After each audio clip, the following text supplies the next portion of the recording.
students, kids, adults are afraid to make contact with the police, whatever adjective, verb you want to use in that regard, and we see it, we hear it.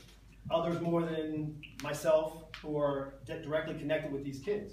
This application is something that I've researched and I've done my homework, and I wouldn't advocate for it. It's something that Erie is needed, that is needed right now. I met yesterday with the deputy chief of the police. Chief Bowers, the mayor's office, are on board with my program. They believe this app also will prevent and will take a thought of this. How many serial killers are walking around Erie right now because people are afraid to talk? Could be in a grocery store with you. Could it be over at Spoons in the basketball court? Could be in school with you. There's serial killers out there walking around because we're afraid to act on it. This anonymous app has data, has video, and I'm not going to speak to Dan's expertise, but I believe as a 20-year state trooper that all of our programs working together, this is one that I think Erie needs to jump on board with. And the reason why you're all here is because in the wrong hands, this app could be pretty, you know, it has so many potentials and capabilities. I think that Dan's going to share what it's done in other communities, but the reality of it is I think a community group such as ours also needs to be in conjunction with the app so we figure out the best uses of it so it's not abused. So Daniel's the CEO of this company, okay? Okay, very rarely do you get the opportunity for a CEO of a company to talk to you about the value and the why he created this stuff and in the impact it's had on other communities. So Dan, I won't take any more of your thunder. Why don't you tell us a little bit about you and then just go right into it, please. I will. First off, I want to say thanks to everyone. As a crime victim, robbed at gunpoint across from the high school that I went to, I'm also the brother of a man who had his fiancée killed by a serial killer at Johns Hopkins University in Baltimore. And as an employer, I'm the victim of a crime because one of my employees was robbed in a hotel room. And all of those things led up to God telling me that I had been made the victim of change, and now I was to be the architect of change. And in doing that, we took a look at the change in technology and communications. And the smartphone is that change. 5, 6 years ago, smartphones were incredibly expensive and nobody could buy them. But now they're really, you can get them almost for free. And as a result, instead of it being a very narrow demographic, it is a very broad demographic. Statistically, Latinos consume 2.5 times their Caucasian counterparts in the use of the web, and African Americans consume 250%. And it's not just young people. Senior citizens are switching to smartphones because of convenience, and they're getting them from their kids. But the demographic of families are also handing off smartphones to the younger generation. 78% of 13-year-olds have smartphones. And what that means is, it's not one section of the community, it's everybody. Regardless of what age, regardless of what color, regardless of what phone, regardless of what carrier, the smartphone connects us in an always-on community. Unfortunately, the smartphone without our technology is being used, we're actually using Twitter for the emergency services in a college shooting in North Texas. Can you imagine using Twitter for 911? Well, that's basically what they're doing in the absence of the system, because the kids were reporting that there was a crime, much like it could have been a Columbine or it could have been a Colorado shooting, but they were using their smartphones because they didn't have an app to communicate. That's the good news. The good news is they were communicating and sharing that information. The bad news is they weren't sharing it with law enforcement. So all of that static, all of that buzz, all of that effort, all of that intelligence of how and when and where was being shared, but it wasn't going to the people that could do the most good. And so what we did was we invented a solution, and we call it the iWatch mobile app. I'm moving fast here. And what it does is it's not just an app, it's really a true communications platform.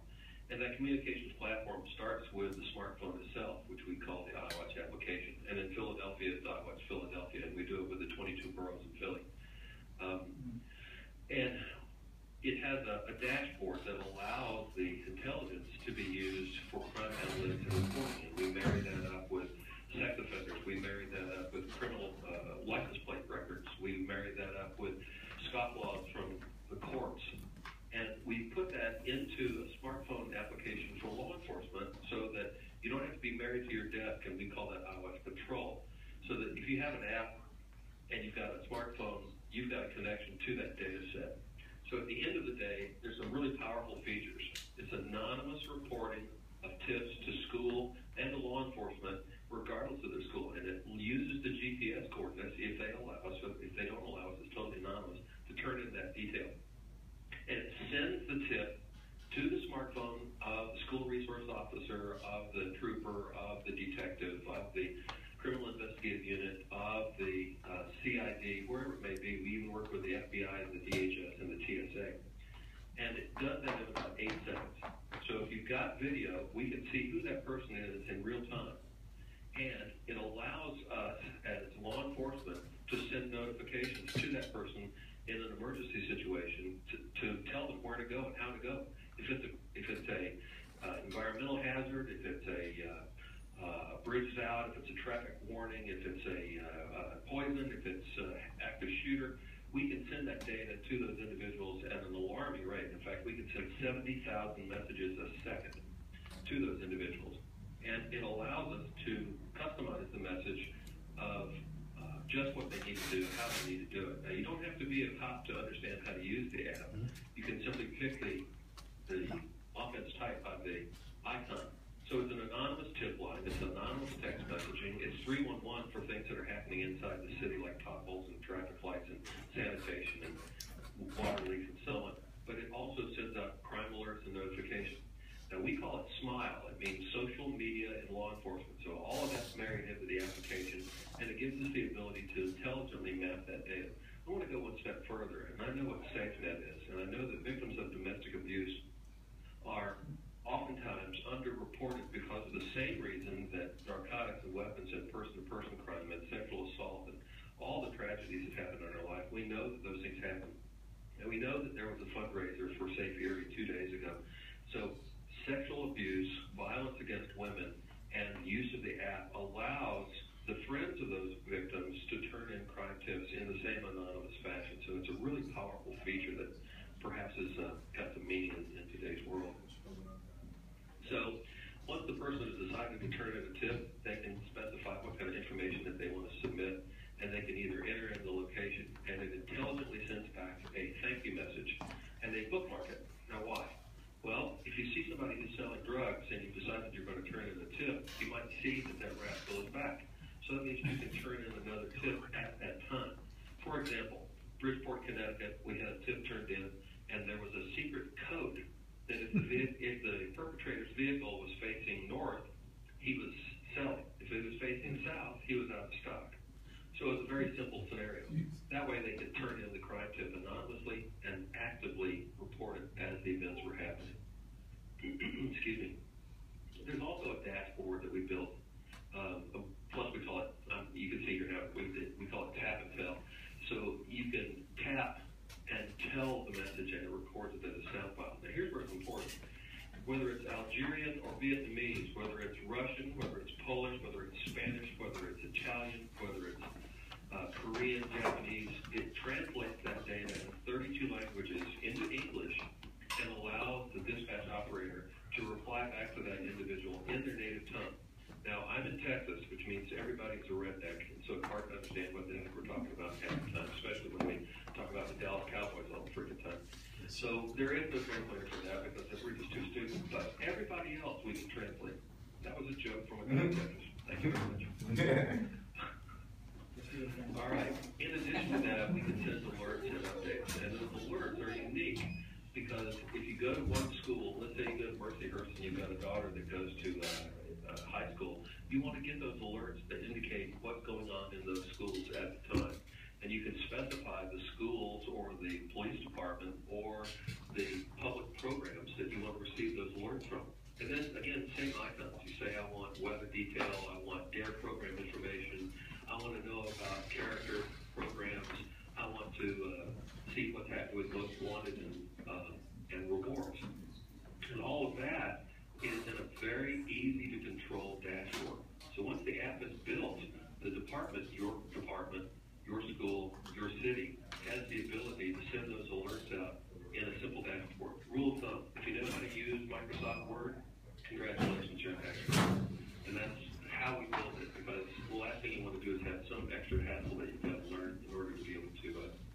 use the system. Now, the reports that we get are unbelievably in-depth. I'll give you an example. We've gotten over 85,000 tips. In Houston, we've gotten almost, I think it's 5,600 tips, and we have 836,000 kids in 12 school districts, and the Sheriff's Office has 4.3 million people. So we've gotten thousands and thousands of tips in very in-depth detail. They have raised $1.5 million in asset forfeiture, which is money taken from criminals into criminal enterprise, and they have put over 375 people behind bars as a result. And the tips that we get, as you can see here, are incredibly in-depth. We also know that sometimes those tips don't get reported because of fear. And in this instance, it's an underage drugs and alcohol party that is being reported, and the kids were using Facebook to alert their friends of the party. This is what was called a punch bowl party. And a punch bowl party is when kids take 1 or 2 pills out of mom or dad's medicine cabinet, and they throw them into a big punch bowl and pour grain alcohol on them. So you end up with birth control pills, estrogen, heart medicine, Viagra, and you know what happens to the kids? They die. So we had over 200 kids that we saved that evening. Now this one's kind of interesting. We had a tip of an individual who told his girlfriend that he was going to be a big rap star. Well, actually what he was a drug dealer, a sexual deviant, and an extortionist. And he would get the girls essentially unconscious and take pictures of them in compromising positions and then extort them into selling their bodies or narcotics for them, or he would post their photographs on social media. So in this case, we got a tip from an individual, and we were able to, because the tips revealed the profile of the perpetrator, we were able to track this individual using social media. And in those tracking, we discovered that this individual was taking photographs of himself with his BlackBerry phone, and the photograph that he was taking confirmed that he was, in fact, selling narcotics and stolen goods. But he was also kind of stupid, because he had the GPS turned on his phone. So we knew exactly where he was when he was taking those photographs, and it was the same location as the victim had reported. So these things work, and it connects to a big back-end dashboard that we call iPredict. So it's a predictive analytics. We can look at the trends, we can look at the crimes, we can look at the locations, and we can manage the individuals that are assigned to the task. So this is an actual screen of the dashboard, and it shows open tips, and it shows the location, it shows the offense, and if there's a photograph attached.